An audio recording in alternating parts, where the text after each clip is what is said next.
Bora lá, pessoal, agora para Marcos 4. O semeador. Jesus começou a ensinar outra vez na beira do lago da Galileia. A multidão que se ajuntou em volta dele era tão grande que ele entrou e sentou-se num barco perto da praia onde o povo estava. Jesus usava parábolas para ensinar muitas coisas. Ele dizia: Escutem, certo homem saiu para semear, e quando estava espalhando as sementes, algumas caíram na beira do caminho e os passarinhos comeram tudo. Outra parte das sementes caiu num lugar onde havia muitas pedras e pouca terra. As sementes brotaram logo, porque a terra não era funda. Mas quando o sol apareceu, queimou as plantas, e elas secaram porque não tinham raízes. Outras sementes caíram no meio de espinhos, e cresceram e sufocaram as plantas. Por isso nada produziram. Mas as sementes que caíram em terra boa brotaram, cresceram e produziram na base de 30, 60 e até 100 grãos por um. E Jesus terminou dizendo: Se vocês têm ouvidos para ouvir, então ouçam. Por que Jesus usava parábolas? Quando a multidão foi embora, as pessoas que ficaram ali começaram, junto com os 12 discípulos, a fazer perguntas a Jesus sobre parábolas. Jesus disse a eles: A vocês Deus mostra o segredo do seu reino, mas para os que estão fora do reino, tudo é ensinado por meio de parábolas, para que olhem e não enxerguem nada, e para que escutem e não entendam. Senão, eles voltariam para Deus, e ele os perdoaria. Jesus explica a parábola do semeador.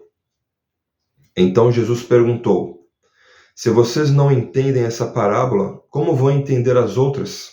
E continuou: O semeador semeia a mensagem de Deus. Algumas pessoas que ouvem são como sementes que caíram na beira do caminho. Logo que ouvem, Satanás vem e tira a mensagem que foi semeada no coração delas. Outras pessoas são como as sementes que foram semeadas onde havia muitas pedras. Quando ouvem a mensagem, elas a aceitam logo com alegria. Mas depois de pouco tempo, essas pessoas abandonam a mensagem porque ela não criou raízes nelas. E quando por causa da mensagem chegam os sofrimentos e as perseguições, elas logo abandonam a sua fé. Ainda outras são parecidas com as sementes que foram semeadas no meio de espinhos. Elas ouvem a mensagem, mas quando aparecem as preocupações deste mundo, a ilusão das riquezas e outras ambições, essas coisas sufocam a semente, e ela não produz frutos.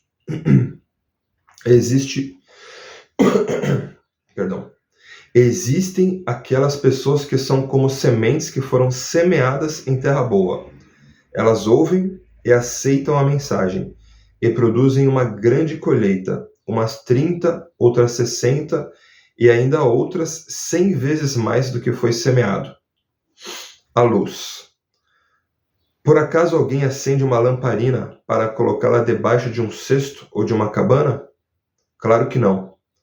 Para iluminar bem, ela deve ser colocada no lugar próprio, pois tudo que está escondido será coberto, e tudo que está em segredo será conhecido.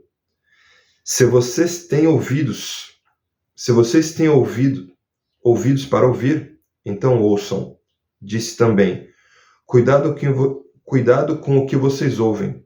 Deus usará para julgar vocês a mesma regra que vocês usarem para julgar os outros, e com mais dureza ainda. Quem tem, receberá mais, e quem não tem, até o pouco que tem, será tirado. A semente. Jesus disse: O reino de Deus é como um homem que joga semente na terra.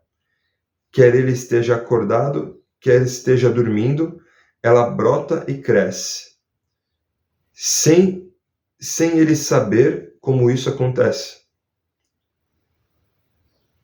Quer ele esteja acordado, quer esteja dormindo, ela brota e cresce, sem ele saber como isso acontece. É a própria terra que dá o seu fruto. Primeiro aparece a planta, depois a espiga e mais tarde os grãos que enchem a espiga. Quando as espigas ficam maduras, o homem começa a cortá-las com a foice, pois chegou o tempo da colheita. A semente de mostarda. Jesus continuou: como que podemos comparar ao reino de Deus? Que parábola podemos usar para isso? Ele é como uma semente de mostarda, que é a menor de todas as sementes. Mas depois de semeada, cresce muito até ficar a maior. Mas depois de semeada, cresce muito até ficar a maior de todas as plantas. E os seus ramos são tão grandes que até os passarinhos fazem ninhos entre as suas folhas. O uso das parábolas. Assim, usando muitas parábolas como estas, Jesus falava ao povo de um modo que eles podiam entender. E só falava com eles usando parábolas, mas explicava tudo em particular aos discípulos. Jesus acalma uma tempestade. Naquele dia, de tardinha, Jesus disse aos discípulos: vamos para o outro lado do lago. Então eles deixaram o povo ali, subiram no barco em que Jesus estava e foram com ele, e outros barcos o acompanharam.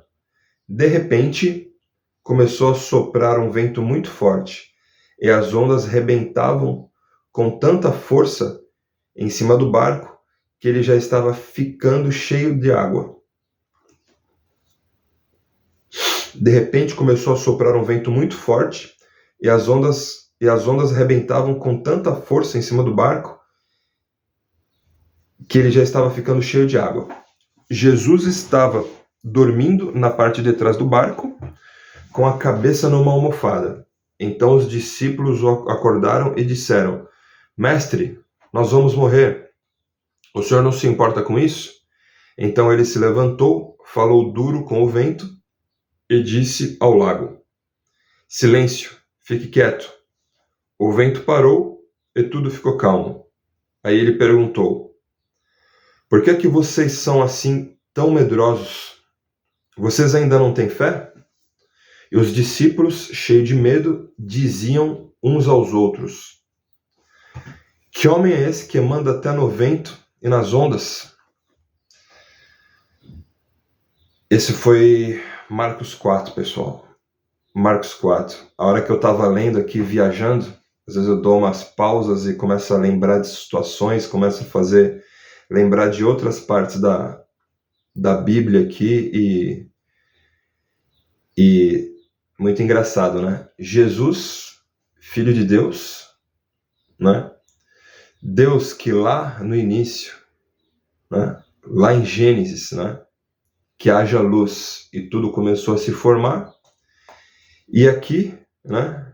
Jesus, né? Falou duro, repreendeu, né? Falou duro com o vento e disse ao lago, né? Silêncio, fique quieto. A pergunta que eu tenho para te fazer é: o que você tem declarado em relação à sua vida, né? O que você tem declarado em relação à sua vida em todas as áreas? Não vou falar uma por uma aqui. Uma vez eu estava no escritório e um amigo meu estava com o filhinho dele e esse meu amigo, o bebezinho estava brincando, fazendo bagunça, coisa que normalmente toda criança saudável faz. E esse meu amigo falou para ele: ô peste, sai daí. E eu falei pra cara, tu é cristão, cara. Tu sabe o poder da palavra, tu é cristão também, como é que tu chama o teu filho disso, cara? Daí ele: verdade. Isso aí, pessoal. Tome cuidado com a sua boca. Tome cuidado com as suas palavras. Que as suas palavras sejam palavras de bênçãos. Deus abençoe.